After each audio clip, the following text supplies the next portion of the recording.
I leave for one episode. One. And this is what happened. Let me know if I missed anything. This is what I missed. One episode, folks. Okay, yeah. Jake started a holy war on Red Sox Twitter with his Jaren Durant takes. Iran was bombed. Rafael Devers faced the Red Sox again and nodded simultaneously with Aroldis Chapman, and then you both popped off with tweets about that. Lord dropped a new album. Trump swore on TV. The Red Sox blew multiple games late. Multiple Celtics were traded. The Tiny Chef got canceled.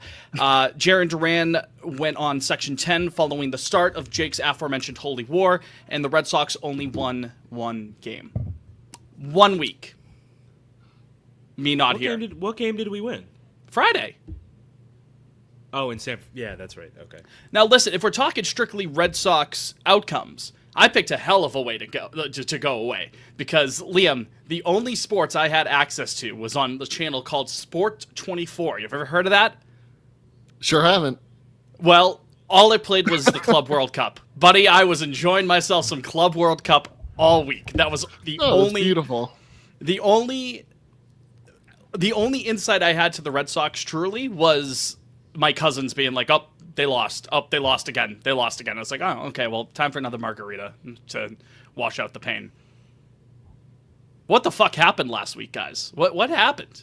A lot. In the words of the great Don Draper, a lot has happened. A lot has happened. It's true. I mean, what's none of it good. None of it good. Yeah, where do you want to start, Fitz? I mean, what's the Lennon quote? They're a century, or is it Marx? Weeks. It's what? It's there are years where nothing happens, or weeks where everything. I don't know. You were onto something, Fitz. Yeah. Jake, why don't you pull that up? Jake's on it. Yeah, I got the quote right here. There are decades where nothing happens, and there are weeks where decades happen. That's by Vladimir Lenin. That was it. Thank you. Certainly felt like a decade just happened since I left. I feel like a changed man. A more relaxed man as I was in Bermuda, but we could talk about that later. But we have business to attend here on Pod on Lansdowne. That is Jocko Fields, aka Liam. We're joined by Craig Gentry, aka Jake. I am Scott Atchison, aka Fitz. The full gang is back, reunited, and I just wanted to address my name real quick. I know we're pretty good about using Red Sox player. Well, actually, I think Liam's isn't a Red Sox player either. Yeah, no, Jocko is definitely not. Yeah, Jocko's not, but Craig Gentry, he just was on my mind. I don't know. I was thinking about Craig Gentry today. Good player. Well, that's a ball player right there. Let us be the first Red Sox podcast to wish the very best to one Craig Gentry. But that podcast is Pod on Lansdowne. Again, all three of us back here. Glad to be with you. We got the YouTube chat popping off, youtube.com/@Pod on Lansdowne. Dan in the chat as always. Seth in the chat. Riss. Dan again. Christy. Alan. Hello, Alan. Welcome to the chat. Nice you to all join us here.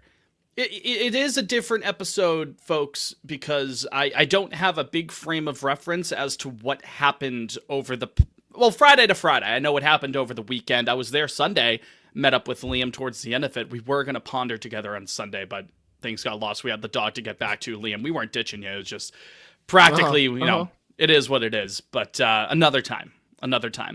But I just want to open the floor to you guys. You guys be the shepherd for me.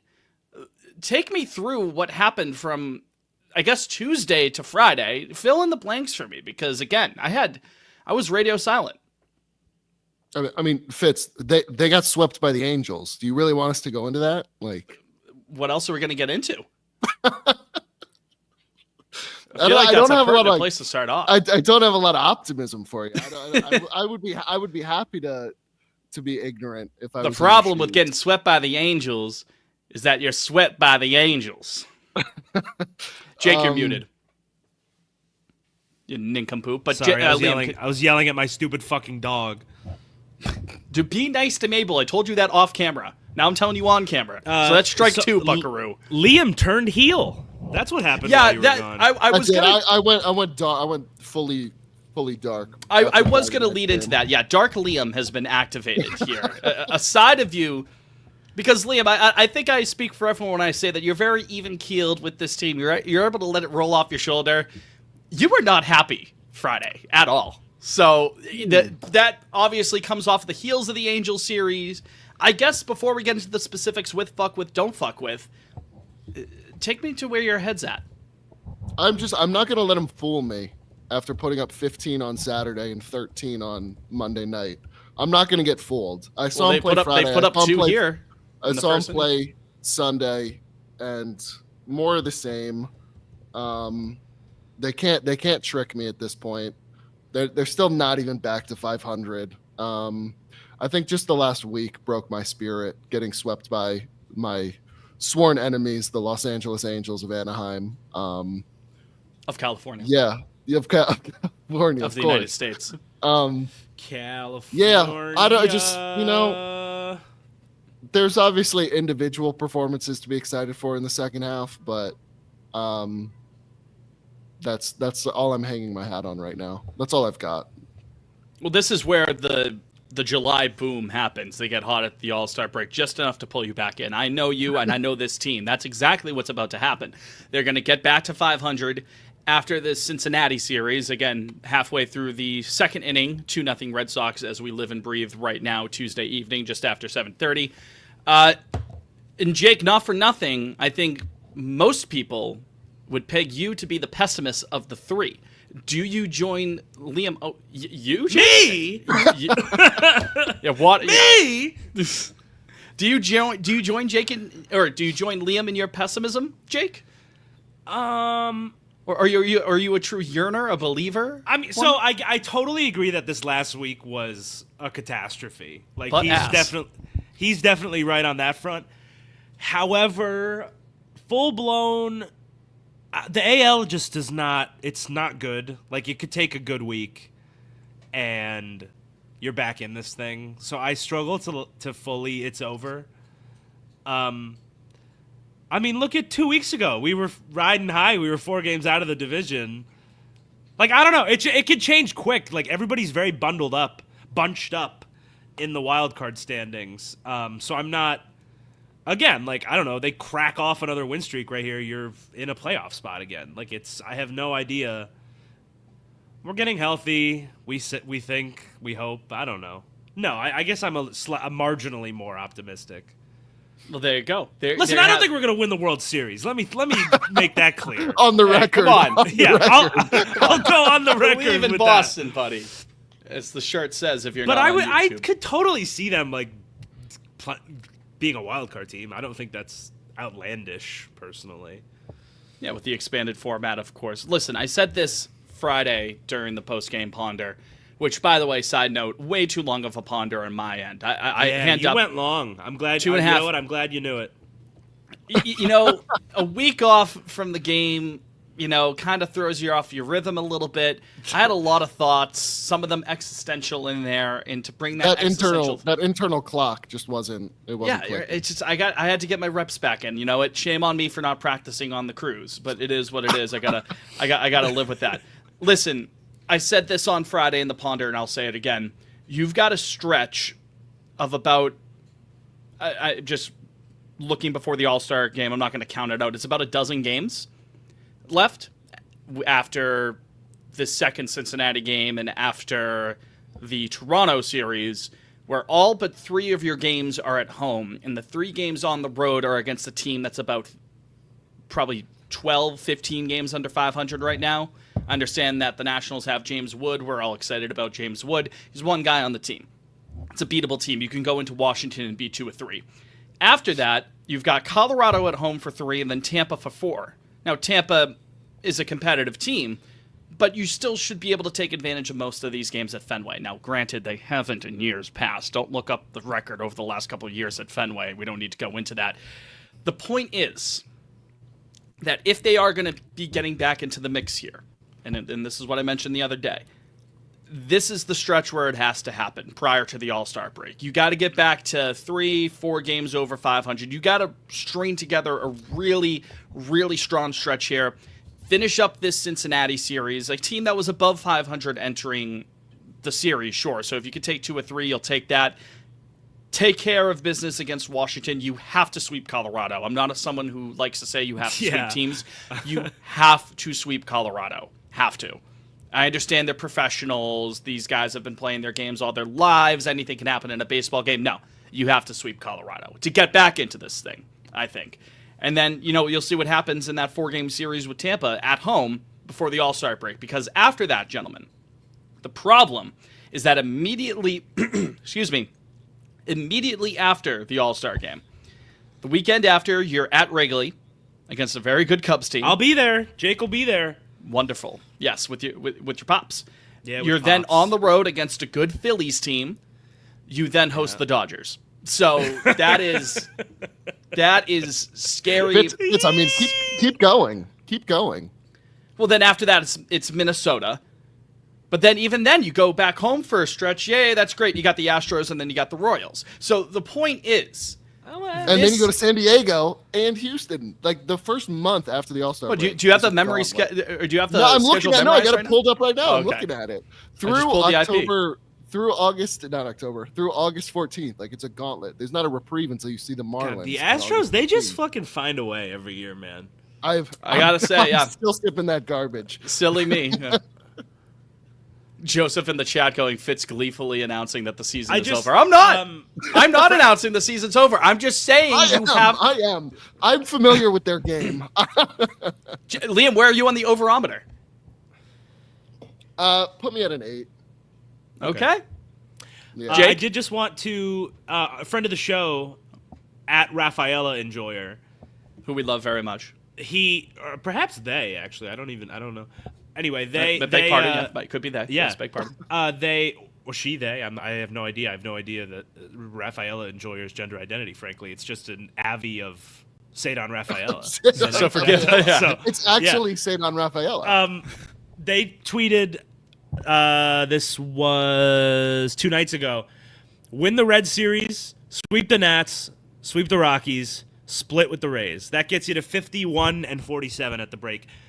Listen, I'll take 50 and 48, frankly. That's what I mean. don't even... Yeah, like, if you can even get there, and then, it sounds like I'm knocking on, like, 3 different kinds of fucking wood right now, but it sounds like you will have Bregman and you will have Massa coming out of the All-Star break. Then you go, because, I mean, no one else is walking through that door. Again, and just a side note for what you just mentioned, and I'm going to sound like a hater. People are going to yell at me. I understand. I know that full well going in. And I've mentioned this before, but it's just worth mentioning again. I would highly suggest to Red Sox Nation that we do not put all of our eggs in the Yoshida basket coming right off of it. I'm putting, like, a few eggs in it, though. Okay, fair enough. But I feel like there's a couple eggs. Jake, I'm seeing a lot of eggs being put into the basket, and I just... K-Bird, pin it. The Ref Sheeta DH platoon will feed families. We are recreating Rafael Devers in the aggregate. Do you understand? They should make a movie about that. Do you understand, Fitz? I hear you loud and clear. That would be wonderful. It's just a lot of eggs. That one egg was worth 40 eggs. You were looking at a nude egg. And I love Yoshida. And again, from last year, the fact that he was able to lift the ball a bit more into the power alleys, that would be wicked exciting. And if you're able to platoon that with Ref Snyder, left-right, because we know how well he is against lefties, of course, I think he could do far worse. Absolutely. And then, you'll find room at some point for Roman Anthony, and then it gets into that conversation. It's like, well, at that point, what do you do? But again, that's a conversation for later this month, which we are sneaking up against hot stove season right after the All-Star break. That's really going to start cooking. Well, the Sox, if the Devers trade was any, Craig doesn't care about what, when and where he can these trades. Correct me if I'm wrong, Jake. I think you said this during the Jake and Liam show, which, by the way, very well done. I thought you guys did very well. I forget who it was. I was waiting for it. I had to find a way to naturally get to it. I don't want to stroke your ego too much. Yeah, you got to keep your job. What was it? I forget who said it. Forgive me, I can't remember. But someone mentioned that it was the most on-topic episode of the season. Did you see that in one of our replies? Yeah. Addition by subtraction. That's what it was. Hey. House, I gotta say, Pawn on Lansdowne, is this kind of like a Ewing effect situation going on here? Interesting Ewing theory. Wow. All right. But first, Pearl Jam. But I think you. What was the point I was even about to mention? Oh, the trade deadline. You said, well, if Breslow, or I believe you said this, if Breslow is just going to do the Devers trade, just rip the Band-Aid off and make whatever big moves you have to make from there to straighten everything out. Well, that being said, it takes two to tango. I think teams would tango. Even if no, I mean now. Like, even if Craig was ready to do another trade now, you need a partner that's ready now. Can I give my early honorable mention for fuck with? Yeah. The Nesson broadcast right now has put a 75 filter. Oh, is it on right now? I gotta go. And it's like, because and it's just like the simplified scoreboard up to the top left. Absolutely fuck with that. I know they're doing it. I didn't know they were going to do it. Third and fourth inning. I was about to make a snide remark that they said they were doing a 75 broadcast, and I kept looking. No, it's over just the third and fourth innings. And it was normal. 75. No, come on, Liam. I'm the messenger. Jemiah's got the whole fit on. Well, yeah, they're wearing like 75 clothes and shit, but Zach in the chat goes, I could do without the filter. Well, the thing is with the filter now, but then you're seeing like AI ads behind home plate. It does kind of take you out of the immersion a little bit. You know what could have helped if they worn the fucking throwbacks today. They had grown up and worn the 75 throwbacks. I can't fucking believe that. Like, they're giving them away tomorrow. I know that. So I know. They're not even wearing them tomorrow either. So they recognize that they're canon. I can't fucking believe that they're not wearing them. No. So when was the last time we wore them? The 2016 series against the Giants? 16, 17. The Hanley 3-run home run. 15. The Hanley 3-run three home run game is, I feel, the last time they wore them. And that was like what? That might have been Pomeranz's first Wait, they wore them in 16 or just 15? Yeah, in 16. Oh, they wore them in 15 for what? Like, well, that was 40 years. The 40. And then in 16, I don't know, the Giants were in town for some reason, and they also wore their V-neck throwbacks. Oh. Botsy in this chat is right. I hate how arbitrary the 4 jersey limit is. Arbitrary. That's why it's arbitrary. No, that's not what you said. Arbitrary. Fuck you. Did I pronounce that correctly, Mr. Rollinger? How arbitrary the 4 jersey limit is. And it is. It's absolutely. It's a stupid rule by Fanatics. The biggest manufacturer of sports jerseys and whatnot. Ooh, our supply line, we can only do 4 + 1. The fuck off. I can't stand that. I asked Michael Rubin what it would take to make the 75 uniforms again, and a tear shed down his face. He said, "We don't know how to do it anymore." What is that a reference to? Because you tweeted that. I'm trying to remember what the original is, but it's so funny. Because you posted that from the main account. It was something. It's like some American like manufacturing. Here. God, I'm trying to. Yeah, let me see if I can find it. Wow, they're bunting. This really is a throwback to 75. Oh, here, I found it. I found it. This is it's from. This has to be like a Tradcath. Yeah. So some Tradcath guy tweet. It's a picture of. I actually don't. Pardon me, I don't know what kind of cathedral he's in, or which cathedral he's in. He's in a cathedral, and it says, "My father-in-law is a builder. It's difficult to get his attention in a magnificent space because he is lost in wonder. We were in a cathedral together years ago, and I asked him what it would cost to build it today. I will never forget his answer. We can't. We don't know how to do it."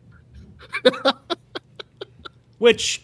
that's definitely not true. Like, just first and foremost, didn't they just rebuild Notre Dame in Paris? Yeah. Like they just did that like 2 years ago. Definitely not the case. But there you go. That's the origin there. Well, that's good to know. That's good. A classic. Yeah. You know what else is good to know? That we're going to take a break right now, unless you have anything else to add. Generally speaking, before we get into the specifics. No. Going once? Going twice? Sold. We will take a quick break. When we return, fuck with, don't fuck with. The first one back with all 3 of us in a couple of weeks. Stay tuned. We'll be right back on Pod on Lansdowne. What the fuck is up, chat? What's going on? How we doing, chat? What you got going scary. on? It was scary without you. You guys weathered the storm. It was scary. Scared. Give yourself some credit. Guys, did you even notice? I thought he was going to hit me. I got my 75 lid on. Looks yes, good. You do. Yes, I do. My favorite hat our beautiful boys have ever worn.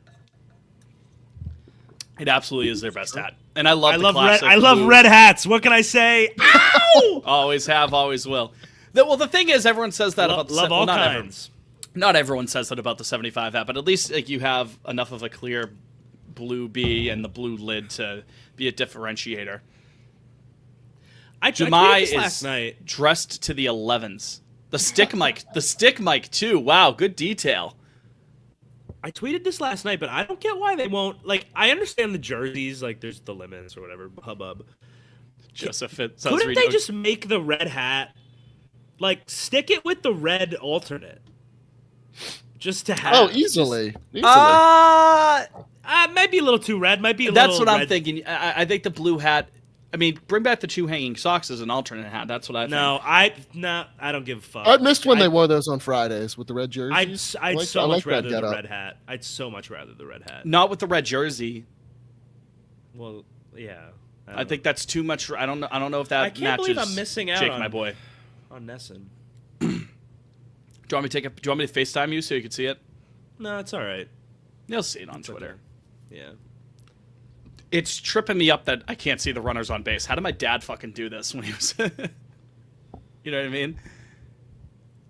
Yeah. It is cool. It's a cool idea.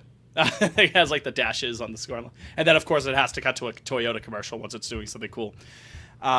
Cousin Jack goes too red for the Red Sox. Yeah, that would be... It would be too red, I think. It would be too... Like, it's Kramer walking into his room with Kenny Powers chicken... light. What's going on in there? They brought back the red hats, Jerry. Oh, here I can just do. How's Dick looking? What happened? It's 2-1 now. I don't know how the Reds scored real quick. Oh. Because they bunted a guy over with no outs, and then I believe it was a sac fly. So, are we ready to rock? Yeah. All right, 5 seconds.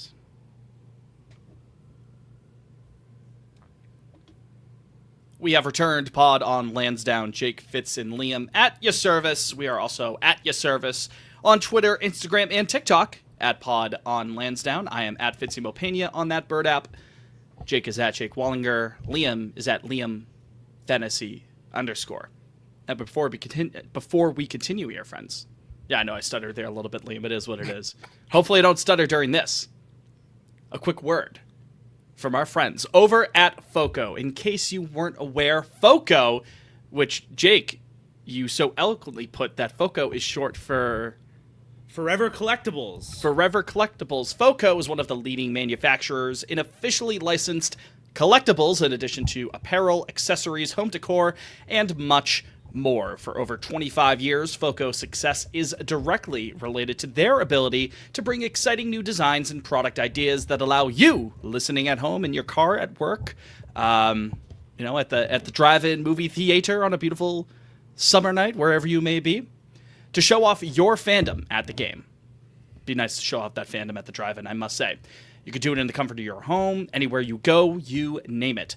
Right now, we're offering you folks a 10% discount on all in-stock FOCO items, which includes a wide variety of Red Sox products. So what you're going to do, you're going to want to head to foco.com, or you can click on the link in the description wherever you're listening to Pod on Lansdowne, and use the promo code POL10 to save 10% off at checkout. Now, this is for in-stock products only. Pre-order items will put you on a list. They will not allow you to shop at FOCO. Pre-order items do not count. This is in-stock items at foco.com. But if you use the promo code P as in pod, O as in on, L as in land, as opposed to the ocean, 10, you could save 10% off at checkout at foco.com. Find your fandom with FOCO. Fuck with, don't fuck with. Who wants to start us off this week? Again, I'd like to start. I have a good one. Mr. Wallinger. Well, I have two, but we'll come back around. And I talked to Fitz about this pregame. I hate to break my own rules, but I think they're two really inspired fuck withs. So, first fuck with. I fuck with. No, pause, before you continue, we're doing an equally shared or 2 actual fuck with. So I just want to make sure it's not an honorable mention. Oh, wow. Well, I don't... No, are we or aren't we? No, it's an honorable mention. I'll do an honorable mention. Okay, just want to make sure. Okay, what should I do both right now or wait, Fitz? I need you to walk me through this. I'm sick to my stomach. Go with your major one, and then when it's all said and done, then if we didn't touch upon the second one, we'll go into there. Okay, my major one is I'm fucking with Rafael Devers not being that good for the Giants so far. Because it's saving us from even more discourse right now. And listen, he'll turn it around, I'm sure, and he'll start mashing for them. But right now, it's been, 2 weeks since the trade. He's been bad, and the Giants have also been bad, which is good. That's just good for my mental stability, good for my mental health. And again, like I just said, I'm sure it won't last. He's going to break out of it, but it's just nice that we don't have to deal with that extra layer of stink on top of everything right now. Thanks. I mean, win or lose, the discourse is the most important thing. We all know that. I will say, there is something to the effect, and I can't remember who tweeted anything today, and if you tweeted this out in recent days, speak up. I'll give you credit. I'm not the first person to point this out. Rafael Devers is too gifted of a hitter to fall flat on his face, and I'm still upset about the trade. I still wish he was on my favorite team. There is a little something worth being said. The fact that from 23 to 25, Fenway is the second highest park for park factor on Savant, a 105 park factor, whereas Oracle, AT&T, Pac Bell for the old heads like me, is towards the very bottom, tied for second to last with American Family Field, again, Miller Park for the old heads like me, 96 on there. So that's not a insignificant change in terms of the home environments that he in. And I'll tell you what, last night at neither of those parks, Chase Field, he went a pretty 0 for 4 with 4 Ks. Chase Field is third on the list at 104, right behind Fenway, I'll have you know. Oh, really? But the point is... I wouldn't have guessed that. Maybe because it's inside. Yeah, and it's hot, I guess. Hot, yeah. You know what I mean? It feels big, though, when I watch it. Well, that's also the thing. It may feel big, so a lot of balls fall in. Balls get down. Yeah. You know what I mean? All right. The point is, I don't expect that to make such a huge dent into Devers' offensive profile. I don't, but you might get a guy who has a 900 OPS as opposed to 950. Like, you could still do pretty damn well with that. But you are right in the sense that imagine if they were struggling on offense, the Red Sox, that is, as they were over the last week and change. Yeah. Save a couple of days here and there, like yesterday and Saturday. And then Devers was also tearing the cover off the ball. That's what I'm saying. It's helpful to not. I mean, he has a 670 OPS with the Giants. Which Alan in the chat going, shout out old stadium names. I love Heinz Field. Yes, it's never Acusure Stadium. No, it's Heinz Field. Absolutely. Well, some breaking news that doesn't really matter. Can I share this? Liam? Oh, skip it about. Still got it. Red Sox prospect Hayden Mullins, pitcher, left-handed pitcher, has just thrown an immaculate inning for the Sea Dogs. That's Hayden Mullins again. It's Hayden Mullins. That's good. That was good. Escape him. Thank you. Another breaking news: the Red Sox are in a rain delay. What? Oh. Someone retweet the podcast. Say, hey, come join us for the rain delay. Yeah. Can one of you guys? I don't have the pod account on my computer. Yeah, let me rip it. Okay. Well, while Liam's ripping that, let me go into my fuck with. Yeah, let's hear it, Fitz. Thank you. Again, this is off a limited sample size, but I'm also going off what I had seen before going on the beautiful Norwegian Spirit on the seven seas. And also based off of the anecdotes that I had seen over the last couple of days, although the stuff on the surface is not quite there yet, the approach that we see with Roman Anthony, I'm absolutely fucking with. Absolutely fucking with. I don't know if Savant updates in time, so this might be just entering tonight. You're talking about a triple slash of 210, 329, 339 for 668 OPS. No great shakes, right? I understand that he's the top I believe prospect that's in not baseball. updated because I feel like that was his line going in, and so he hit the double. Oh, that's true. I did not see the double earlier. Okay, so you know what? only adds to the point. But entering today, fellas, you're talking about a 359 x WOBA. That's probably around the 75th percentile. That obviously doesn't have enough to qualify. Average exit velocity of 93.2. That'd be right up there if you extrapolated that to enough to qualify. Chase rate is looking nice. He's not chasing at too many stuff. He's drawing a good amount of walks for a kid of his age. Again, he's only 21 years old.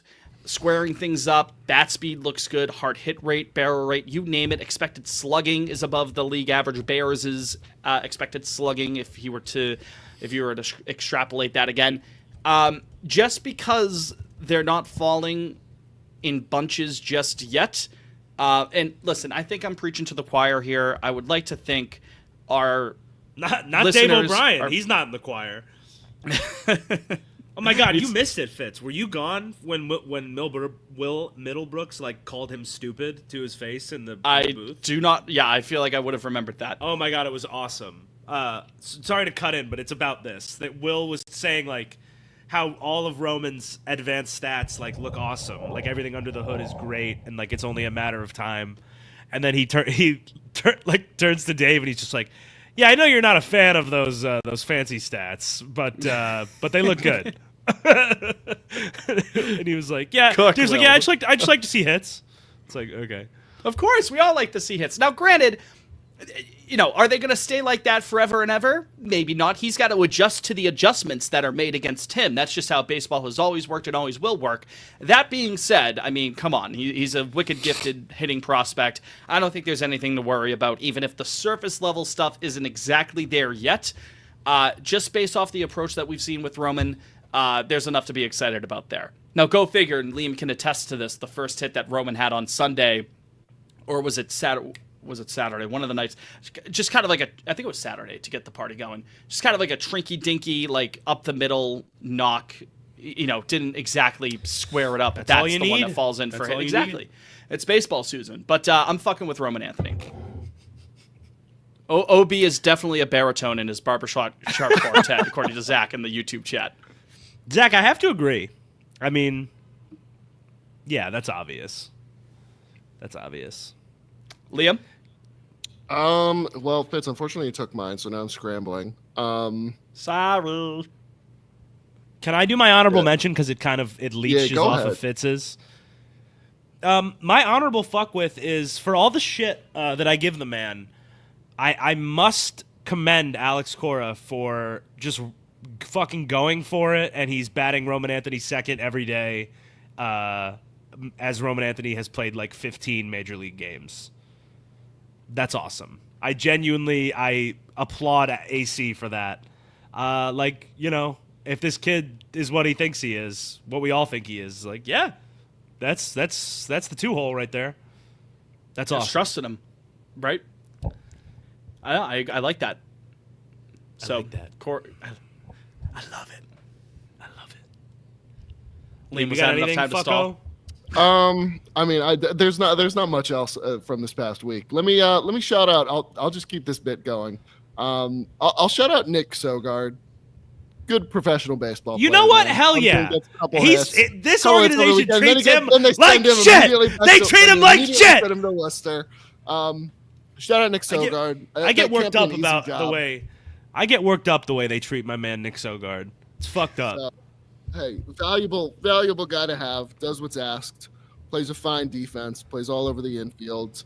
Rips a couple hits over the weekend. Immediately gets sent packing, but he'll be back in no time. He ripped 3 hits actually. Well, yeah. When he's got options, one of them was a multi-hit game. When he's got options, it makes it easier, I suppose. Well, you know who else has options? I know who you're going to say. Jake, I understand. Okay. I'm just saying.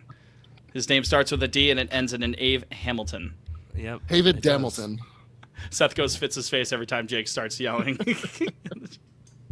Just because I know it's going to max out the mic, and it's like, okay, well, that's going to be something. I don't know what got into me. I'm sorry. It gets into you a lot, my friend. Oh, let me double down on the bit players getting shout outs. Shout out Nate Eaton, solid ball player, real dirt dog vibe I'm getting from him. With good hair. Good hair on Nate Eaton too. Threw scoreless inning the other day. another guy does what he's asked. I'm surprised he didn't get sent down the other day when Meyer came back. But I don't know. The Worcester Shuttle, man, it's alive and well. Yeah, that's all I got. Well, Jake, what are you not fucking with? Well, I'm not going to say David Hamilton. That's too easy. Challenge yourself. And I don't think I'm going to say Walker Buehler either, too, because that's also too easy. So, that being said, or those not being said, I suppose, I will go with... Even though you technically said them, but continue. Even though yeah, I mean, that's like, you know, I'm not going to name names, but here's two names. If I were to name names. Yeah. My official don't fuck with, I'll go with, you know what? I'll go with Zach Kelly, man. This guy, you look at his Savant page, and it's like all red. You'd think, oh my God, this guy, he's got to be a firefighter, a fireman, you know what I mean. The likes of which we've never seen, an ace out of the pen. And I swear to God, he comes in and he just stinks every time. I'm sure he's a good dude. I'm a results guy, fellas. And I would be hard pressed. You sound like Dave O'Brien right now, but continue. I know. Right now I am.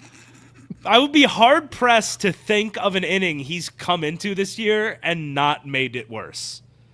I swear to God, he just gets lit up every time he comes in. I don't know.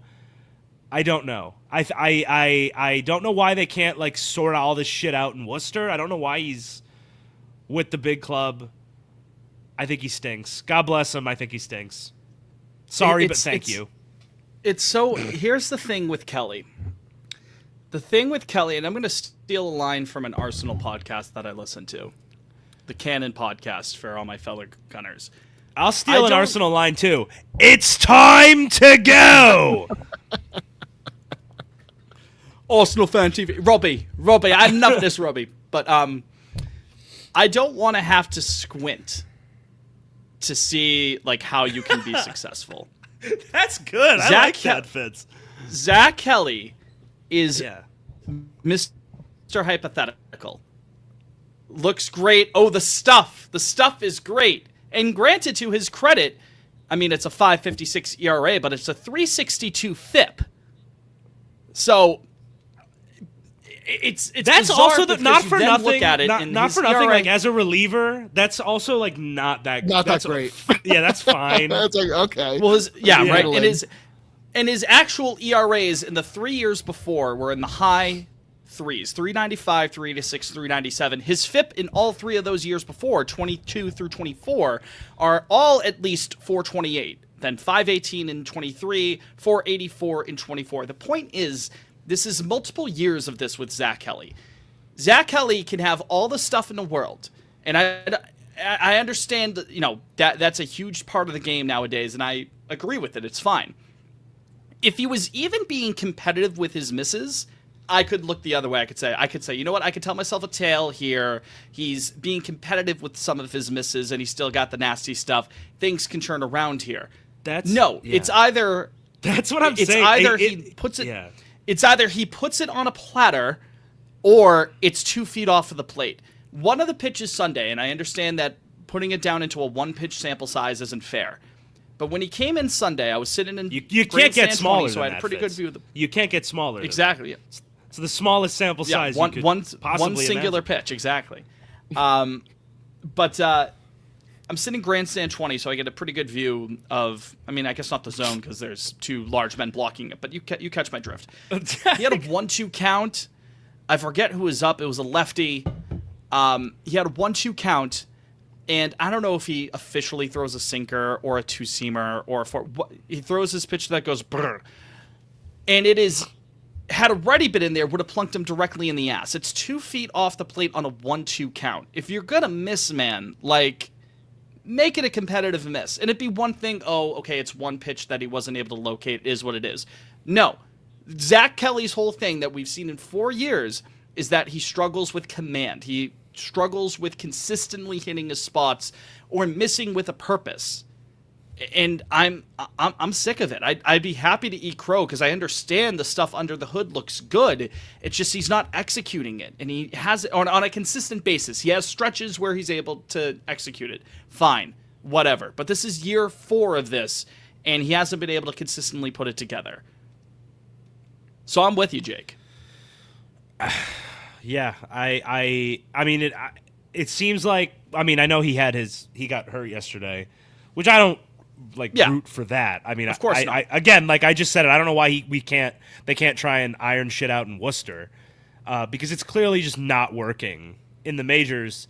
With that being said, it seems like they probably are getting to a point where they'll work it out in Worcester, because Hicks is ready. He took his spot today. So then I think even when Kelly comes off the IL, I don't think there's anyone in the pen right now. Is Guerrero still up? Is he up? Do we? That's like no, because I'm not sure. Between Murphy and Hicks, I think Kelly and Guerrero were those corresponding moves, right? Oh, okay, so works for me. I'd much rather have both those guys. Yeah, we can leave it there. That's awesome. Which actually, shout out Chris Murphy. Shout the fuck out Chris Murphy for coming back. That's a long journey, man. It was good to see him on Sunday. Yes, or was it Monday? It was Monday. And thank right? God too, because they need some length out of that pen ASAP. I mean, I know he's just coming back from Tommy John, but I mean like a guy that can go like 3 innings in a pinch or something, because they don't really have that other than him now. Not since they sacrificed poor Sean Newcomb, who, let me just say, is good. In Sacramento. Has been good, yeah. You could use a guy like that right about now. Am I glitching out? Am I good? You guys pause it out for a second. No, you're good. You're good. I'm good. You good? Okay. All right. Cool. Jake, you said that going Walker Buehler would be the easy route. Yeah, but take it, Fitz. Take the easy route. Oh God. I'm on a wicked delay right now. I'm on a wicked bad delay. Oh, goodness gracious. And come back. Yeah. Leave and come back. Delay. Help out real quick. I'll be right back. All right. Liam, you go. Yeah, Liam, start doing. Sure. I mean, I can't take Walker Buehler, so I'll save that one for Fitz since I did him last week. I think for me, man, it's straight up just the offense. I know. 30 innings or 30 runs in the last 3 days. You can say 15 on Saturday, 13 on Monday, but in the days leading up to that, and the week plus, where they're averaging like 2.5 per game. I mean, it's nice to see them break out, especially at home. But I can't.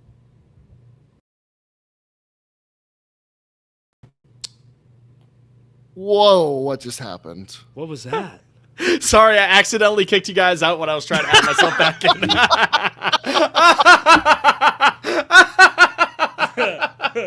That's my bad. Whoa!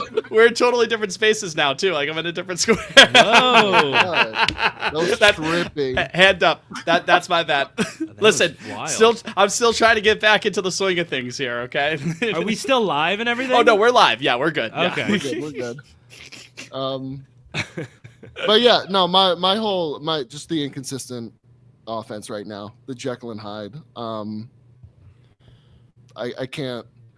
Do I think this lineup has the potential to be a third wild card? Yeah, especially if Roman keeps doing what he's doing and suddenly pops a couple home runs in there as well while he's ripping doubles. You can replace some of that Devers production with Yoshida and Bregman coming back too.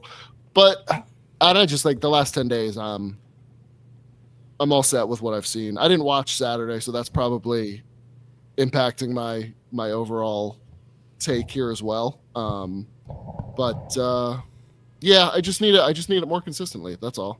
Outside of the, double-digit runs every blue moon.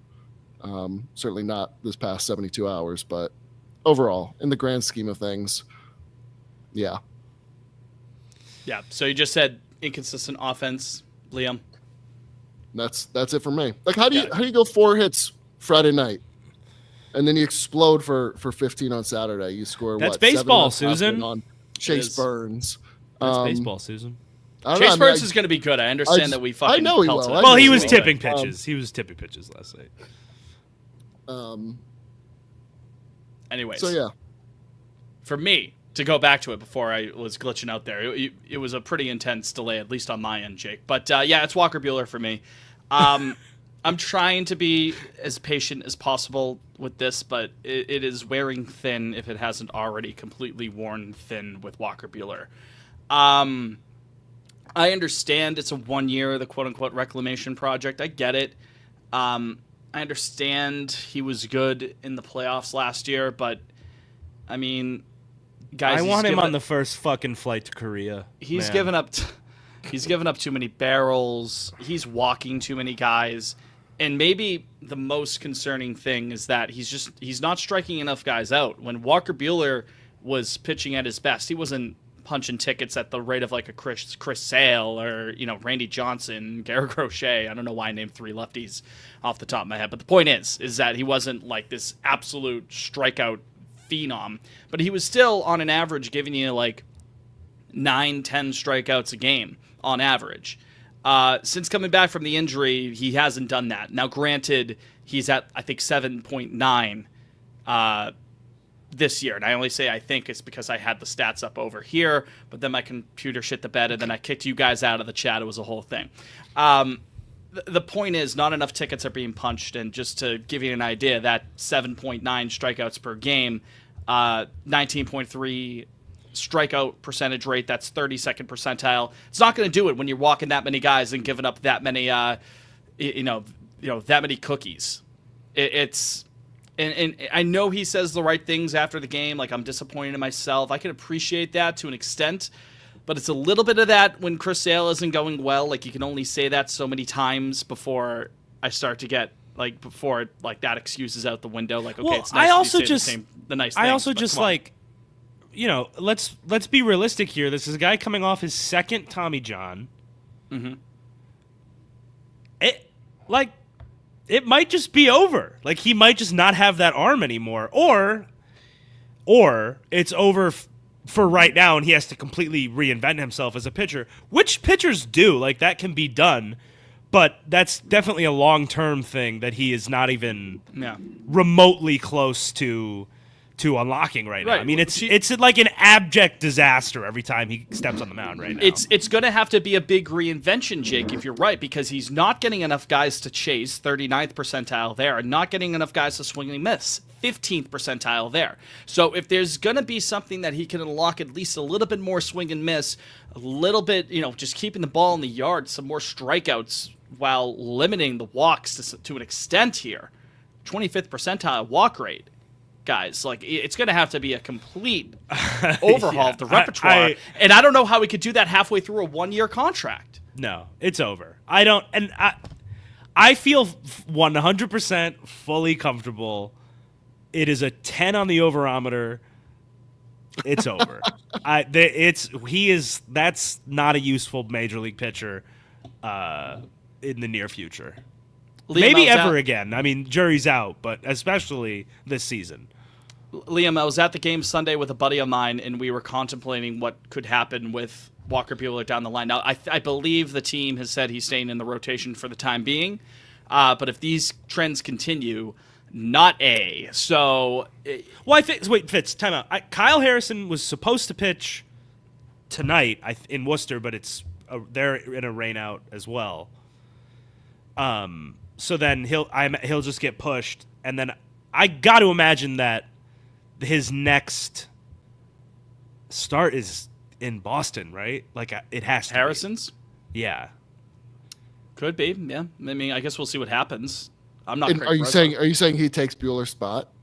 Yeah, I would think Buehler gets one more. Well, and then almost. I was kind of working to that because, like, if he loses that bullpen spot, I'll go to you for this, Liam. Do you see it more as a straight DFA? Do you see it as him getting some stretch work out of the bullpen potentially? Because I think they'd IL him first. But perhaps. So. Well, I mean, again, you can just put anyone yourself on some the time IL, to figure out what you want to do. That's a legitimate union dispute that you could put in there. Like, that's like teams can. Get not if he's game for it, right? Yeah, I mean, yeah. What if you're like, hey, you're either getting cut or yeah. John Henry tells Walker Buehler. But also, I feel like when a guy sucks, you can kind of be like, that arm's bugging you, huh? Like, that's like, yeah. John Henry. Fucking John Henry coming up behind him like the Green Goblin to Spider-Man, smacking him in the back of the head. Tells him to meet it. Bugging you, huh? Tells him to meet him in a dark garage, and there's like a guy in a dark trench coat, like hands him a bag of money. He's like, you have a right elbow strain, right? It's Butch in Pulp Fiction. That's Pride. Yeah, that's Pride fucking with you. On the 15th of July, you have a right elbow strain. I feel like they'd IL him first just to see if they can like figure out something to. Well, again, he can't stay on the IL forever. So if it's a matter of A, it's bullpen one way or the other, or B, DFA, or the like, something along those lines. What would you say is more? I'm going Galaxy Brain, and I think you just run the guys keep picking the third option out of the two. The Bernardino opener, Nick Pivetta concoction of old. Because you can't. We have a starter. We have another starter though. Why are you even letting him? I'm just giving them that out because I still think with the money attached, they're too cowards. It's a 1-year deal. I don't think they give a shit. I really don't think it matters. It's already July. I agree. I don't disagree. But I don't even think. I don't think at the highest level. Like I don't think that's if a guy's on a 1-year deal, I don't think you care if you have to DFA him. Like you're not. Well, if we're sitting here, not for nothing. If we're sitting here saying like, oh, we could use a guy who could eat a couple of innings, even like as a mop up or human victory cigar. Sure. Yeah. Bro, I told my friend, I'm like, listen, if he's gonna pitch 4 innings, only 4 innings, have that be in that mop up duel or like role or like 2 times a week. Go in just to give the other guys of the bullpen some stretch, because that's what we've heard over the last couple of weeks. It's like, oh my God, the bullpen needs a day off. Thank Christ that Crochet is on the mound. He can maybe give us 8 innings or something to that effect. So it's just something to consider. I don't disagree with that, like in principle, but I will say like Chris Murphy is more valuable than Walker Buehler right now. And that's not Walker Buehler is. I think he's like negative 1.5 FWAR or something. Like he's terrible. which WAR for pitchers is finicky, but 1.5 is really, really bad no matter how you slice Liam, can you fact check that? His FWAR for me? I mean, he like it will be very hard for him to be a positive asset for this team the rest of the year. I just don't see it. And even in mop-up duty, like I don't think you being stapled to Walker Buehler, like he can't run the shuttle, the Worcester Boston shuttle like some of these other guys. Like I just think it's more trouble than it's worth at this point. I honestly do. He's negative 1.3 B WAR. Fangraphs is giving me a 505 error message, so they might be okay. So we'll never know. He broke the website. That's what he did. We'll never know. Fangraphs. It's gonna be awesome when Zach Kelly leaves the organization and the Dodgers unlock him and he's a complete demon, and then Walker Buehler joins them when he gets DFA'd, and then they go on the run there. Dude, fine. I don't care. Like, let him go. It's not working here. No, I hear you. I agree. It's the same thing with the Quinn Priester situation. It's like people. About that's not the same thing, and we can touch on that. I think people were kind of like. What's the opposite of overblowing? Underblowing? They got good value for Quinn Priester, and if they weren't going to keep him in the organization one way or the other, then it is what it is. He's having a good season, Fitz. Anyway, again, Liam, I believe so. I forget who posted this, but his Savant page looks exactly similar to Brian Bayo's. So it's like, is he? But he's young. He's young. Under the hood. Yeah, he's 24. I don't know. I don't love it. I mean, we'll see what they do with the draft pick, and that's a long-term play, obviously. But sure, I just for a guy that maybe weren't in your when your 2 plans. And your 3 Good for projected pitchers in the rotation to start the season are both either catastrophes or just fully damaged goods. That's a tough pill to swallow. I just it would have been nice to have that option. Is all.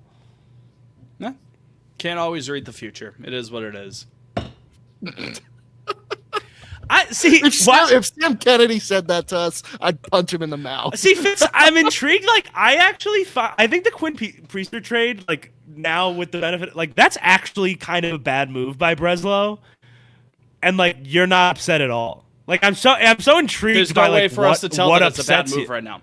There's no way to tell it's a bad move. Well, you could say that about the Devers trade. I mean, if you're gonna have that sort of cut the shit. You're talking about like what if All-Star. what if Kyle Harrison is great? Not even no, not even apples and oranges. You are talking apples and light bulbs, dude. Two totally different things. You're talking about a pitcher that may not have been in your long-term plans whatsoever, and you got quality value for him back versus the guy you gave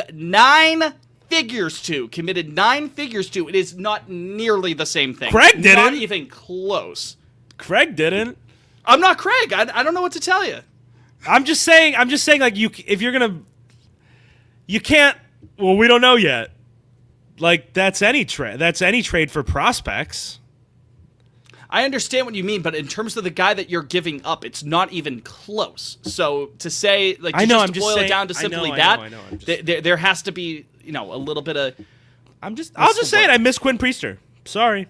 Okay. Would have been nice. It would have been been nice. Of course, it would have been nice. It looked like we had all the pitching depth in the world. Yeah. Now we have none. And look at where we are. There you go. Look, Walker Buehler is still starting games for this fucking team with a 6 ERA. What is it? 6.5 now, I think. Go to hell. It's getting close, if not there.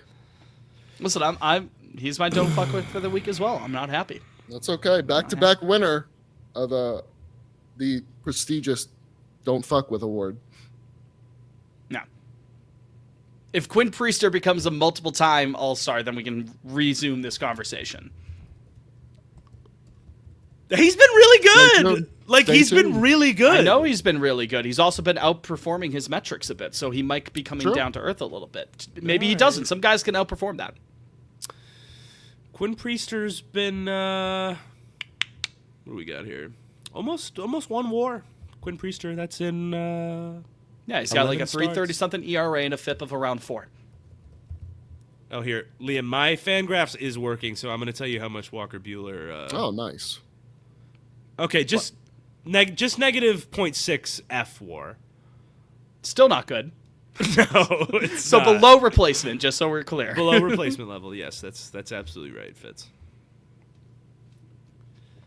Ugh, 4.3 BB9, PU. It's just too many free passes. Stinky. Which is what happened the other day. I mean, on Sunday, he had 2 outs in the inning. Walks 5, walks 6, gives up a hit. I don't know if it was like another hit by play, but then he walked 2 more guys after that. It was all with 2 outs. I was losing my mind. I think he's totally fried. The game. Do you? The game's still like Fitz, what would you do? You asked us, but what would you do with Walker Buehler right now? It's again one of those things. It's like if you're desperate for length out of the bullpen, I guess he can't be in the rotation. That's off the table. If you're desperate for length, though, somebody in Worcester could do that fucking job. Yeah, no, you raise a good point. It's just, he stinks. Listen, I hear you. do you knock on the Dodgers' door? Just like give us minor league stuff, right? Rejoin your pals. God bless. Win another ring. Yeah. Enjoy the ride there. Or DFA. I would start with he can't be starting. Not at this point. Not with what he's shown me. I've tried to keep the light on for him, but it's been no good. That's why you just make Bernardino his opener. Seems like a good teammate. The guys like him. Sure. Sure. I'm sure he's a great guy. This is nothing against his character. It's just this is not good enough. And you know what? He realized it. So, again, I'm not telling tales out of school here. I would hope he knows it. But we do hear it after every start that he's like, yeah, I just really suck right now. Yeah. Locked On Golf asking who are the top, thank you for the comment, deadline players you think the Red Sox trade for, and who do you guys think will need to give up to get those players? Again, a lot of that depends on this stretch that we're about to see prior to the All-Star break, because then that leads into an absolute motherfucker of a stretch right after the All-Star break. So, Locked On Golf, come back in a in a week. Get ready to learn James Paxton, buddy. Although the episode of the All-Star Game will not be a regular episode. That is the Havesies Award episodes for the new folks here. We'll give you a breakdown of the Havesies next week, leading up to it. But the Havesies is the biggest show in town. All the stars are there. Yep. All of them. All true. We put on suit and tie, everything. Putting on the Ritz. Yeah, it's dressed to the 11s.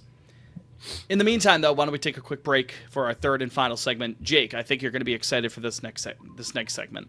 Oh, wow. Yeah. I'm teeing you up.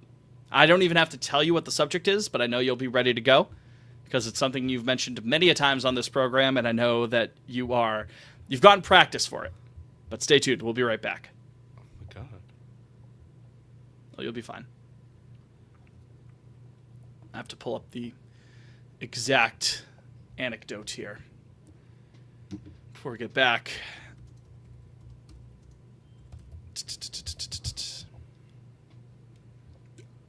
Excuse me. I've been muting myself. I've been muting myself all day, just burping.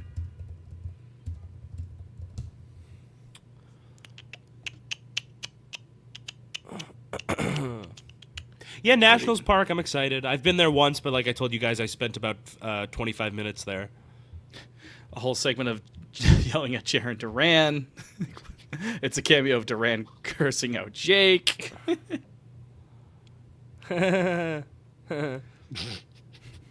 Funny. I thought it was funny.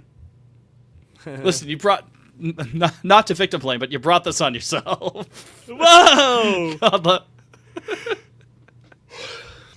That's not fair to me at all.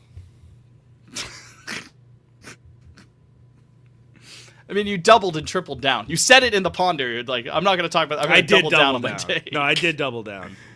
Down. And I always will. That's the POL guarantee. Dude, I'm like sweating. I don't know why. I'm nervous or something. Let me find the actual quote here before. I am sweating bullets right now. I don't know why. Fuck, am I delayed again? Am I good? Jake, hold up a number. All right, ready? Oh no. All right, well, leave now. Let's hear a little behind, yeah. Yeah, I'll be right back. God damn. I'll find the quote while I'm at it. What a rascal. What a damn rascal.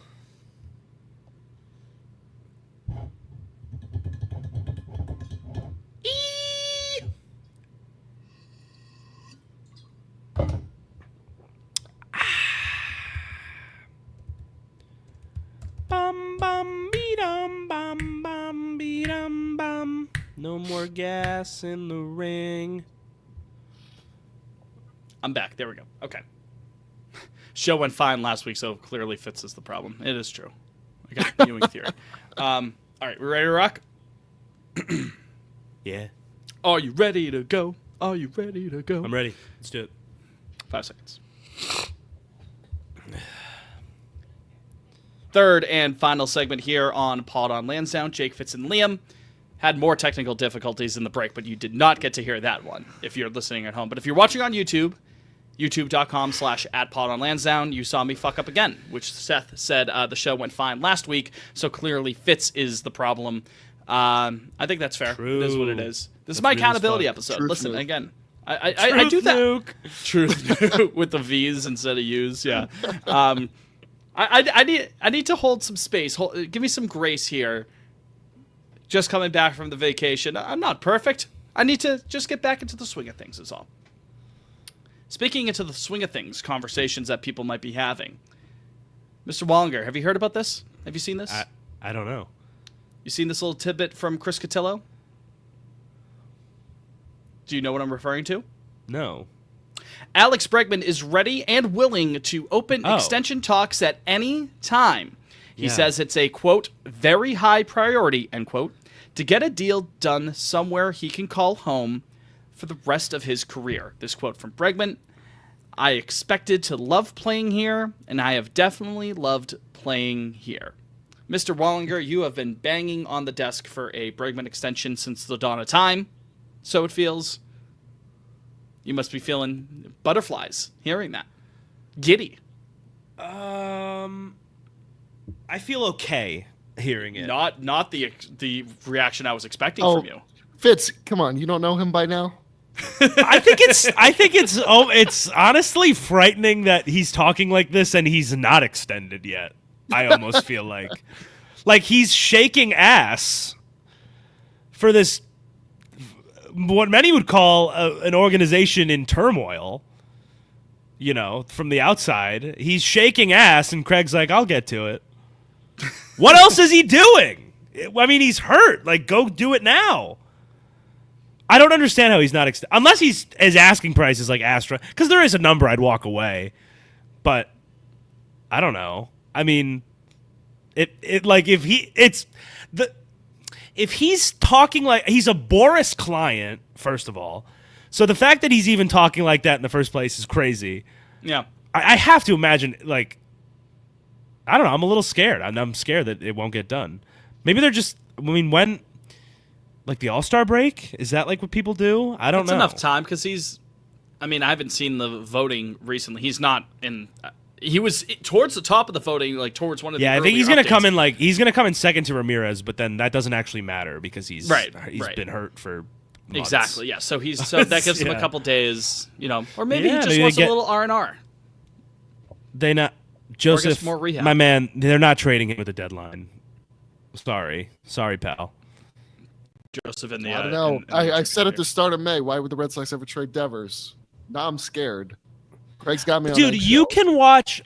Craig, for all his faults, clearly cares a lot about the clubhouse. Like, the what's the word? That's the major reason why Devers the culture went out the door. And if you want a fucking culture and a guy who... Yeah, I hate saying this, but with him, it actually appears to have been true. Like a swing built for the monster.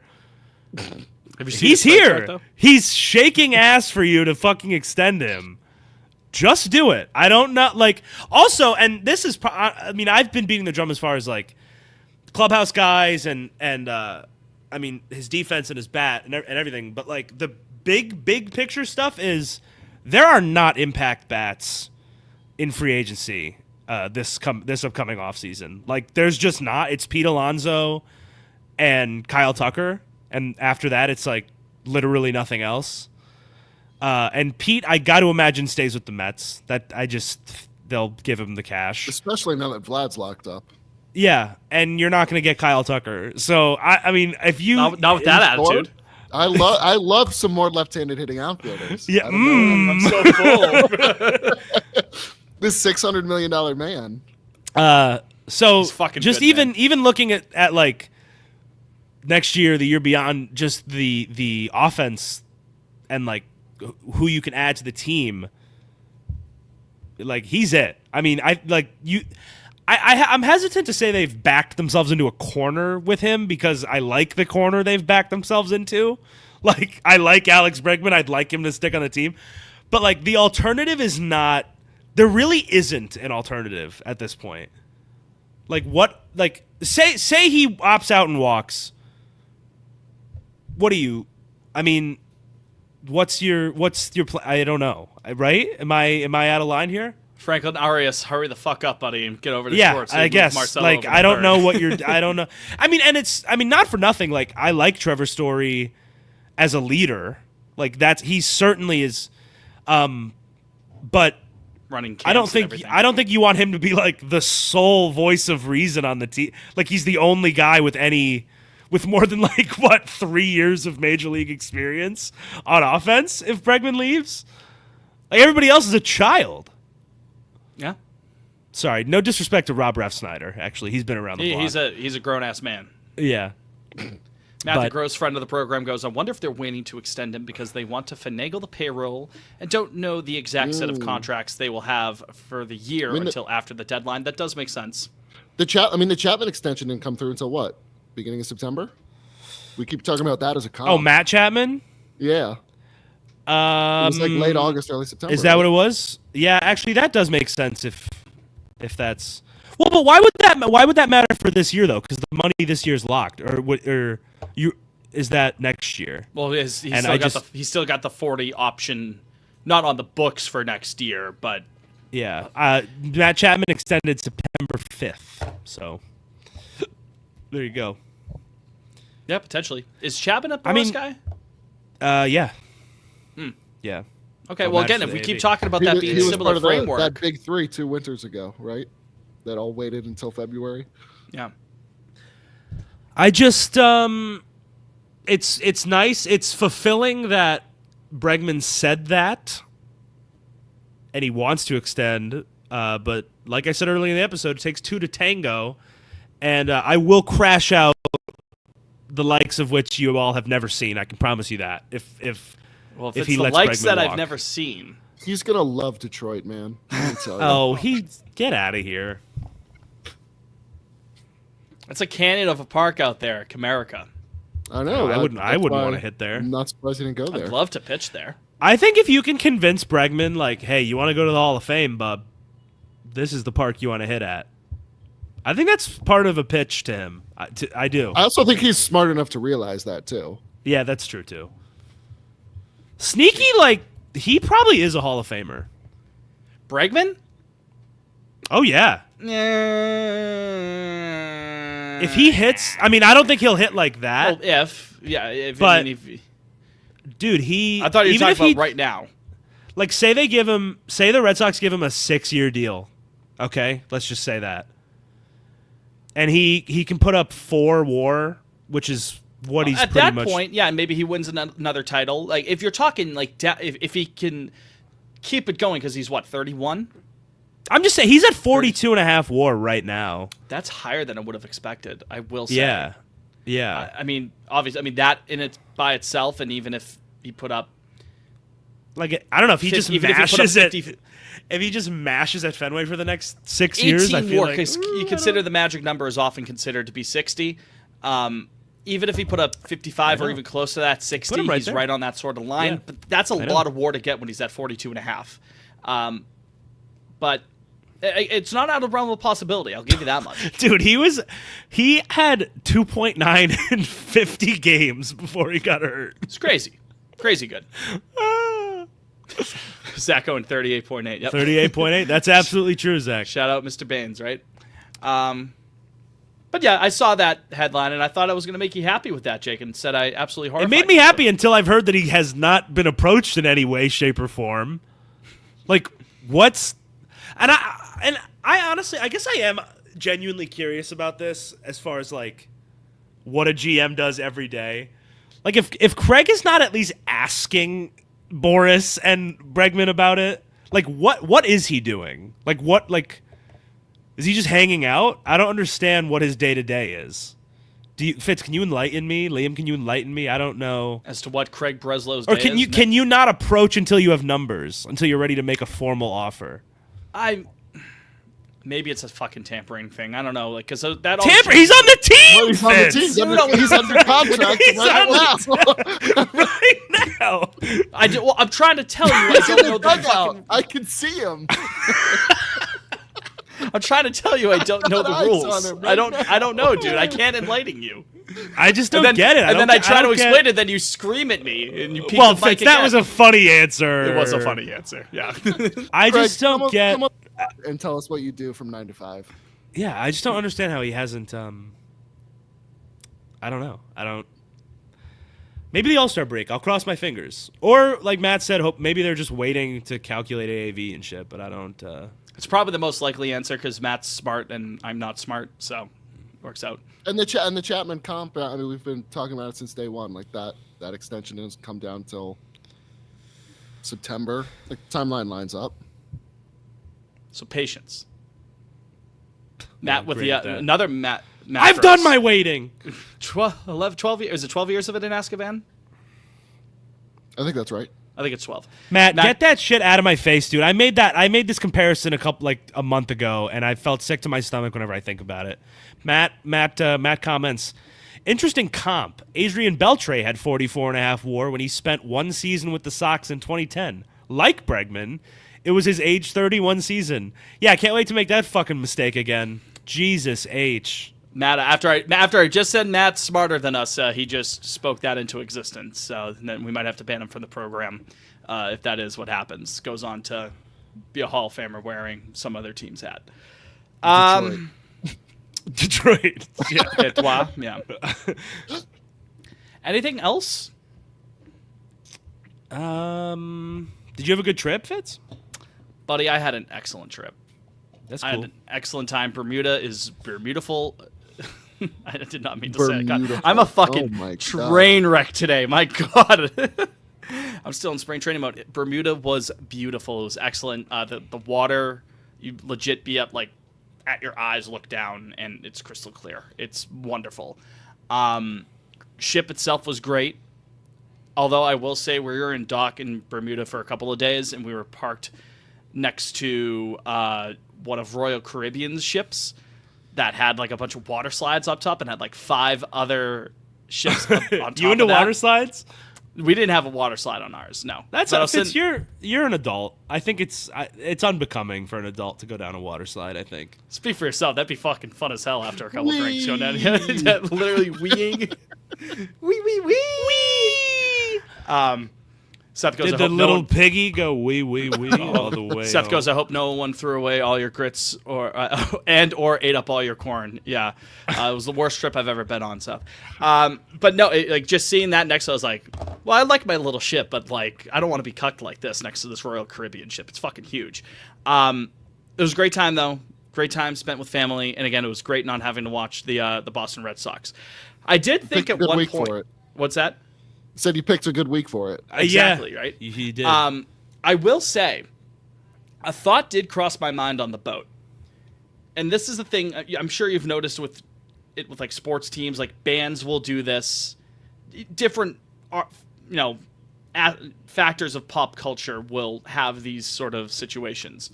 For like mega fans of the Red Sox, they'll do like a 7-week or 7 days, 3-day cruise somewhere. And it's packed with, Red Sox legends, broadcasters, and it's like a Red Sox-based itinerary. What would the Pod on Lansdowne cruise look like? That's what crossed my mind. Well, all the mascots would be there, obviously. Yeah, Smiley. That's vital. Yep. Smiley would be the captain. Woofster, Roberto. Lefty, righty, centristy.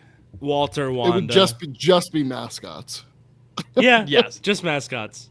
It's just them. Those are the only.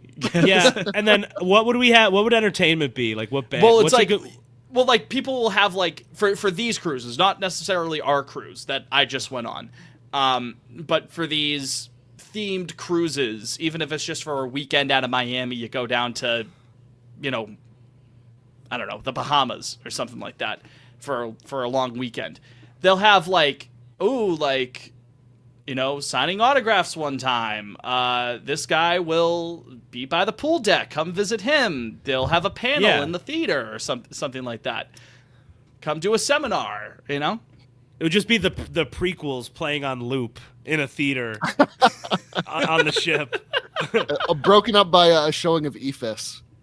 Yes. Directed by Carson Lund, friend of the program, absolutely. Who could I was trying for music. Oh, Bronson Arroyo could be. We could get him to do music. Yeah, you need entertainment on the boat, not that's just. what yeah. I was trying to think of bands. A good doctor, Dr. Steinberg. Dr. Steinberg, he could give a panel and then he could play. Yeah.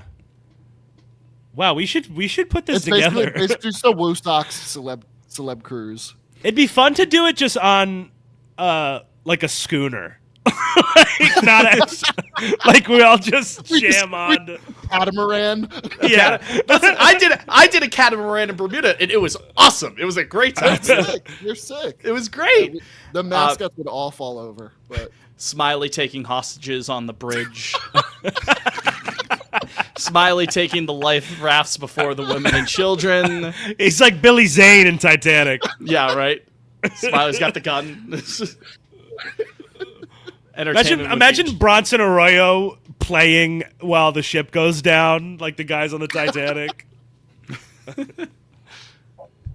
been an honor. They got a casino there too, so you got to have a casino there as well. And Smiley could also act as one of the dealers, and then if you burn in blackjack too many times, you can jump over it. Everyone's dressed as Smiley. You could be Russian Yeah, roulette. Smiley wearing the vest doesn't quite fit over him. In the bottom of the ship. What's even funnier is to imagine Smiley playing the blackjack and being down like 50K in the hole. Just his head in his hands and still being like, hit me. Oh, no, I burnt again. Bronson Arroyo playing Slide by the Goo Goo Dolls. Need that. Absolutely need that. Oh, speaking of music. Also, I thought of this right before we got on. All our songs tonight should be 1975 songs. Thank you. The 1975. Or they could be songs released in 1975. Sure. We can go either way, but I have to look up a list because I don't. Do I get an extra one for missing last week, but it doesn't have to fit this criteria? No, you don't. Thank you. I'll fuck myself then. That's okay. Unless Christy yells at you, whatever Christy says goes. That's true. What? I don't remember what I was going to say. You said, speaking of music. I think it was that. I think that's what I wanted to say. Oh. Well, do we then just do Song of the Week? Sure. I have a list here of songs released in 1975, and I think I know what I'm going to go with. So you're going songs in 1975? Yeah, because I think we've done 1975 songs, the 1975 songs on here before. They just headlined Glastonbury, though. So no, they did. They did. Oh, I remember what I was going to say now. How sick was it? Olivia Rodrigo was with The Cure. Robert Smith. Yeah, that was awesome. No, Robert. I saw Plant. Isn't that no his name? Plant is Led Zeppelin. I can promise you, Robert Plant is Led Zeppelin. It's not Robert Smith though. It is Robert Smith. Oh no, you're right. It is Robert I'm tired. Smith. It's okay. It was awesome. Playing Just Like Heaven was excellent. Yeah, Friday I'm in awesome. Love, excellent. You could tell Olivia Rodrigo was having the time of her life up there. She was like, this is so fucking cool. 1975, man. I'm just looking at these songs. They don't make them like they used to. They don't. Flossie Kid born in going- the wrong generation. Flossie going, Robert Plant singing Friday I'm in Love.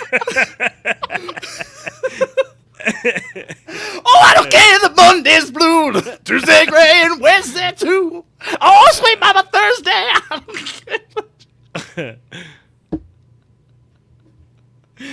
Jimmy Page is that. Dude, little look up Friday this I'm in Love. Wikipedia page, guys. If you want to genuinely feel depressed, this top 100 songs released in 1970. I'm the Billboard Hot 100. This is disgusting. We used to be a proper country. Let's hear him. I mean, I know we were like mired in the Cold War and stuff, and it was actually pretty bad in the 70s. But Vietnam. you know still what? Going on. We're running it back. So. The first song I Googled, best songs of 1975, the first one is Love Will Keep Us Together by Captain and Tennille. So you're going to have to speed it back up. Because that song Rhinestone is... Cowboy right after it. Come on, Fitz. Okay, now we're even. Rhinestone I mean, Cowboy just is a keep fucking- going. I mean- Philadelphia Freedom? Come on.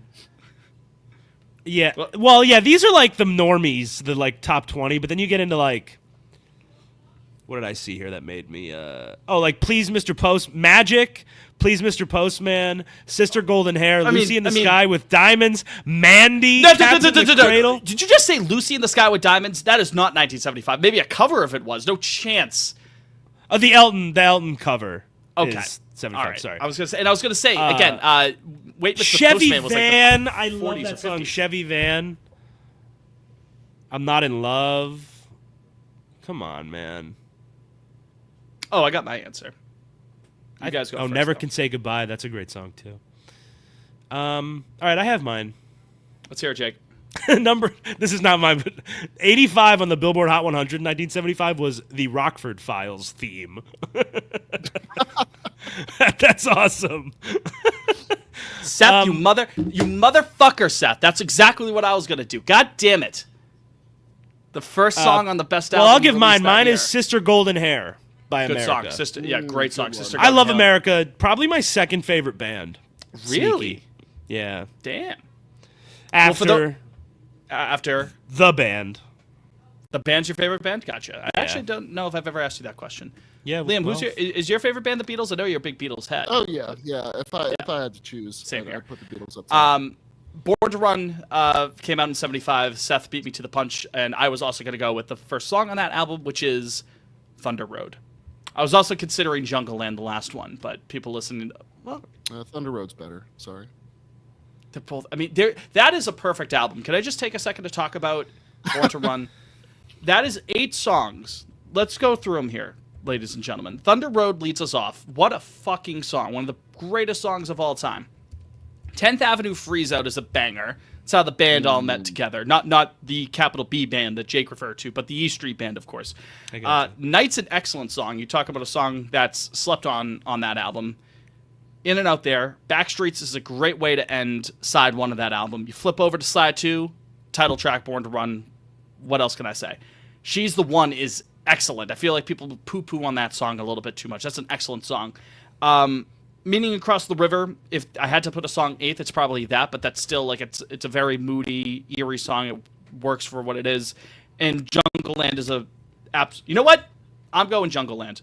I'm going the full 9-minute Jungle Land. I'm changing my answer. Jungle Land is a fucking Can I say something that I masterpiece. know is going to piss you off? Mm-hmm. Bruce, I like him. I like his music. I don't know where, like, the cult of personality comes from. I think it's like... It's all base roll. He's gone. He's kicked. See ya, buddy. See ya, Jake. Bye-bye. Bye-bye. Go home to mommy. Go home to mommy. Fitz is officially a Baseball Writers of America. You know what, Liam? For you as well. I'll see you, Liam. Go home to mommy. Bye. Hi. Oh, look at that. I just got reversed. He added himself back in there. I'm still logged into the... Okay, so I gotta watch myself. I don't want to overreach power. Bruce is incredible. He's an amazing songwriter. He's the fucking man. He's the boss for a reason. Bruce is unbelievable. Union busting Fitz. Listen, Bruce would support me busting this one union. Whoa! One union. About that. Jake, are you aware? And Liam, are you aware of one of the funniest tweets of all time? Yes, I know the one you're about to. It's. I have to. I think I do. I don't know. I don't know it word for word though. I think I could probably recite it word for word closely, but I don't want to risk getting it wrong. It's so good. I can't even get it out of my head. I retweet it every single time I see it. Top 5 Bruce Springsteen songs. Number 1, Bustin' Unions Ain't No Good. Number 2, Thinking About Motorcycles. Number 3, Meet Me Downtown, parentheses, Reagan Stole My Pension. Number 4, Susie's in All Denim Again. And 5, Foreman Won't Let Me Play Saxophone on the Factory Floor. That's the best one. I think Meet Me Downtown, parentheses, Reagan Stole My Pension is probably my favorite. Bustin' Union Saint No. Oh my God. Thinking About Motors. It's 5 for 5. There's a good one of Arctic Monkeys as well, but we're not talking about Arctic Monkeys, so. Oh my goodness gracious. We'll Go in Jungle Land, one of the best live songs I've ever seen. Bruce is the last big act, like favorite of mine that I have yet to see live. That is the last big check that I have yet to check off. Fitz was just at Anfield, so you should have been there. When you walk and singing, I'm sure he did it right through the storm. You sound just like Jeremy Allen White. The trailer was a little tough. Him performing live as Bruce, like that. Yeah, he sounds good. Legit. The whole I know who you are. It's like, I'm still trying to figure out who I am, man. Like that in the trailer. It's like, okay, come on, give me a break here. I think people are going to be very surprised when they go into it thinking it's just the Bruce Springsteen Wikipedia page movie. Because it ends with Born to Run. It's like, oh, it's just going to be his career from Asbury Park, New Jersey, to the superstar that he is now. That movie is just going to be about the creation of his album Nebraska, which, if you are not a Bruce Springsteen fan, A, it's an amazing album. B, not many hits on that album, like in terms of like pop hits. Actually, no real pop hits at all. It does mention the Chicken Man getting blown up in Philly last night, though, that album. Yeah, Atlantic City. That's a hit. And I love the band's version of it as well, actually. Well, they blew up the Chicken Man. That's kind of like my leave on a little bit that I'm working on. So yeah, that's some. Seth goes, he did Dirty Water at the Garden in 2023 and went crazy. I think it will end up being good, though. I mean, listen, Jeremy Strong in that movie. Jeremy Strong could do no wrong in my book. Didn't mean to rhyme there. Are the Sox going to finish tonight's game? Are they going to come back? We're still in a rain delay. Yeah. I haven't looked at the radar. Your Bruce is better than your Levon. I've had more time to get used to my Bruce. I've been listening to Bruce. Levon Helm? Do you do a Levon Helm? I just tried to do a Levon Helm. Oh, I wasn't listening. I'm sorry. It's okay. I've only recently become a convert to the band over the last 5 years or so. I can't. Same as the Beach Boys. A little bit later. I've been a Beach Boys fan a bit longer than that. But I didn't grow up a Beach Boys fan. I had since seen the light in high school or so. Yeah, you're just a Mike Love guy. My God. It was very funny to see people be like, "Oh my God, rest in peace, Brian Wilson." My favorite Beach Boys song, and it's Kokomo. Yeah, right. Way down Kokomo. For any YouTube music fans, Todd in the Shadows does Train Records on the Beach Boys' Summer in Paradise '92, which is the first Beach Boys album that has absolutely no contributions from Brian Wilson whatsoever, and it goes into how bad that album is. It's a very, very good episode. So yeah. I love you guys. I love you too. Emoji of the week is a heart for Jake that I'd like to send to him. Oh my gosh. Nice. I love you too, Jake. Thanks. I just wanted to. I'm sorry I bark at you at times. I just get emotionally excited. It's all right. That's all right. We have a little tomfoolery here. Leo goes, Todd in the Shadows is such a good channel. Yes, it is. Todd in the Shadows is excellent. Is that all we got, though? I'm going to Nationals Park on Friday. Yeah. I'm excited about that. Fuck yeah. Liam was supposed to be there, and then he just decided not to. Yeah. Then they started playing really poorly, and I said, I spend enough money when they're home. Why would I travel to go see them? Yeah, that's fair. To see the sights in Washington. Well, my lovely little sis, lives down there, so I'm visiting her, and I'm seeing my Sox. Yeah. Get some Shake Shack while you're in there. Yeah. What, is that a thing? Yeah, I got one in the ballpark. You can get Shake Shack anywhere. That's not. Yeah, but not anywhere. Just get some in the ballpark. Just get some in the ballpark. No. They do have two. They've got fun tater tots. I like those. Yeah. Get some crazy tater tot action. Okay. They do buffalo chicken or I'll put Korean a pin barbecue. In that. Yeah. Are we in the trust tree? Yeah, go ahead. You don't like tots? Not a tots guy. I love tots. Yeah. What do you fits their potatoes? What do you mean? What do weird consistency to it. Not every potato is made the same. I hate that, Fitz. Sorry. It's the sorry, but thank you. Adrian Grenier was in the news last night because I guess he's not coming back for Devil Wears Prada 2. No. Yeah, it's true. Oh, say it ain't so. And I just immediately I actually quoted the tweet announcing he won't be back, and I was saying he's been too busy. What is it? Living in the moment. Yeah. Sorry, but thank you. Sorry, but thank you. And I just sorry, but thank you. It's just such a it's so unfortunately, if we're gonna stick on brand, if our sweet baby boy Marcelo ever goes into a slump, we're gonna have to tweet that picture. Yep. Unfortunately. Yes. Marcelo since we need to corner that one now for the next 10 years. Yeah. There's got to be some good Entourage reaction videos. We should go back and do a rewatch. Dude, I'll rewatch.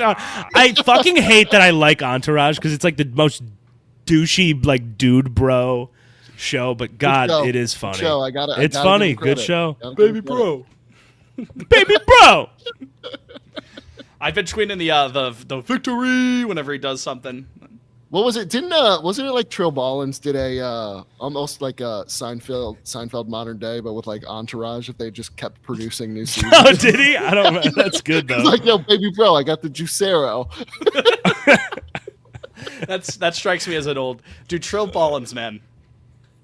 Can we end with some Trill Ballins brands if we can find some? Yeah, I mean, my favorite is 910 guy. Tweets from 910. Everything is good, and it's Everything is good. Kid Rock's album. Yeah. Also, the vertical parking lot walker. Or no, crosswalk. Diagonal parking lot. Y'all mind if I cross the street diagonally? That's a good one.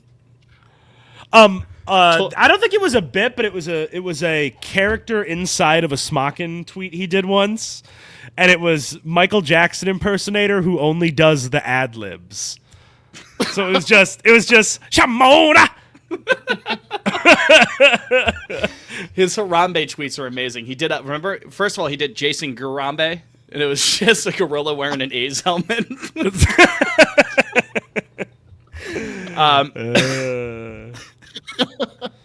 That's good stuff. Zookeeper Kevin. He's got a couple. Yeah, he was special. It's 4 for 4. He was First special. week. Drank all night to deal with the guilt. Here's something that you just can't understand. How could I just kill Harambe? Some university in 2030. Kid, my roommate is Gorilla Boy. Kid 2, let's kick his ass. I would love for that kid to get interviewed somewhere. I'd be genuinely so fascinated. Harambe Kid will get. No, he's probably in witness protection. Trill Ballins was cosplaying as Buster Olney in 2015 during free agency. Sources close to Hayward cite that the racism of the St. Louis fan base was a major factor in his decision.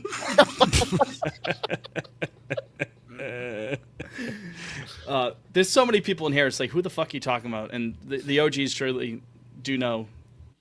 Trill Ballins. The Twitter sickos. The Smockin tweet. When the Smockin tweet hit, I had tweet notifications on for God. It was crazy. TJ Maxx buyer is so good, like a Wall Street buyer. Oh, I remember TJ Maxx buyer. You're talking to the man who moved 150,000 units of U.S. Polo Association in a week. Of course I wanted the Youth Small Franklin batting gloves, Steve. Rip that shit out of the packaging and put them next to the tie clips.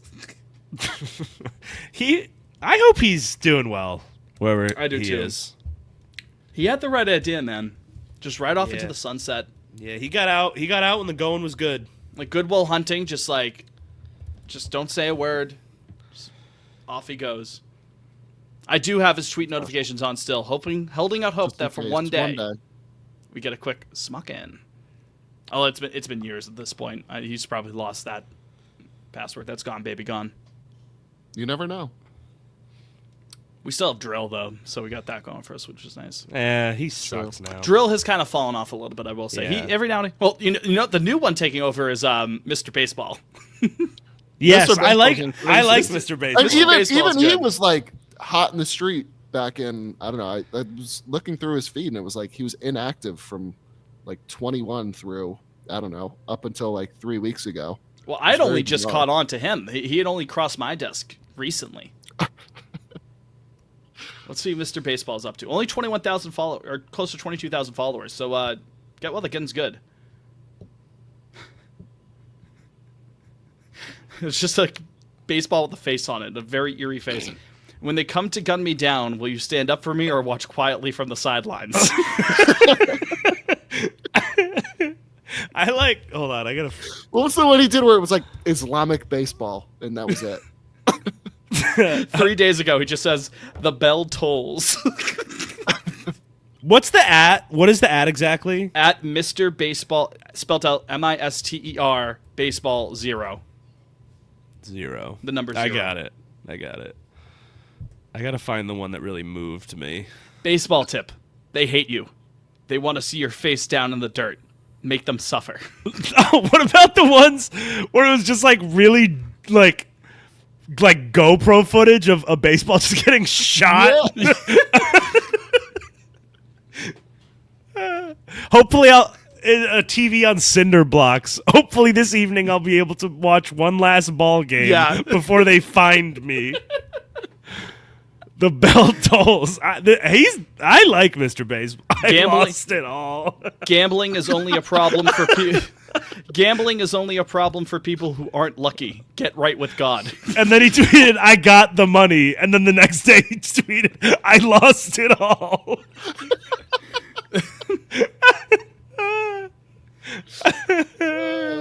The Denny's Grand Slam is named after something I did one time. Took this picture today, and it's just a stock image.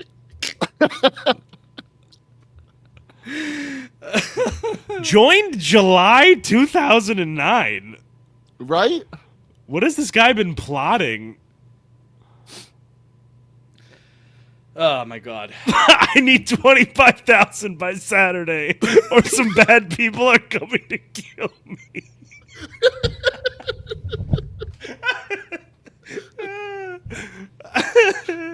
Again, I had only just become aware of this guy.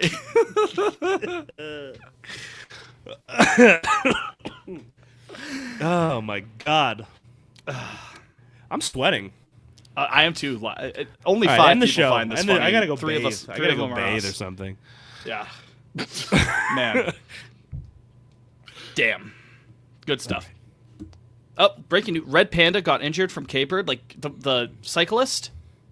Like on like the unit on the unicycle with the plates? The artist. Halftime performer? Yeah. I love she Red Panda. She hurt her ankle. Oh no. Damn. Oh. Get well soon. Oh no, Red her Panda. wrist. Excuse me, her wrist. Damn. On the IL. Damn. Where was she playing? Do we know? No. I mean, I feel like she's strictly like an Indiana and stuff. Fever game, it would seem. I was gonna say WNBA. They're the only league that's. Oh no. Yeah. Wait, yes, yeah, Minnesota at the Target Center. Oh They're man. playing the Lynx. The Lynx. Yeah. They're just announced an expansion. Alex Rodriguez. His Minnesota Lynx. Aren't they part of that group? Yeah, they are. I thought he didn't end up. He loves his Lynx. He loves his I thought he Lynx. didn't end up. No, buying no, the It was Lynx. like He it did? was what finalized like a week or two ago, right? Oh, okay. They finally approved it. Yeah. I see. That saga's been going. I thought on it fell forever. through. Gotcha. Okay. Well, get well soon, Red Panda. True. We love Red Panda. True. Truth nuke. So that's going to do it for this edition of the program. Pod on Lansdowne, that is. We appreciate you joining us. Special thank you to those on YouTube who watched live. We do it every Tuesday, except for the week after next episode. That's going to be on Monday. That's going to be the night of the Home Run Derby, not the All-Star Game, the Home Run Derby. That'll be the Havsy Awards, and we'll have more details about that next week. Until then, thank you very much for your time. Thank you for following along. We appreciate every one of you. For Jake, for Liam, for Red Panda, I'm Fitz, you're you.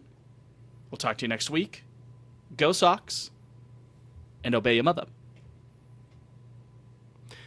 Obey your mother. Obey your mother.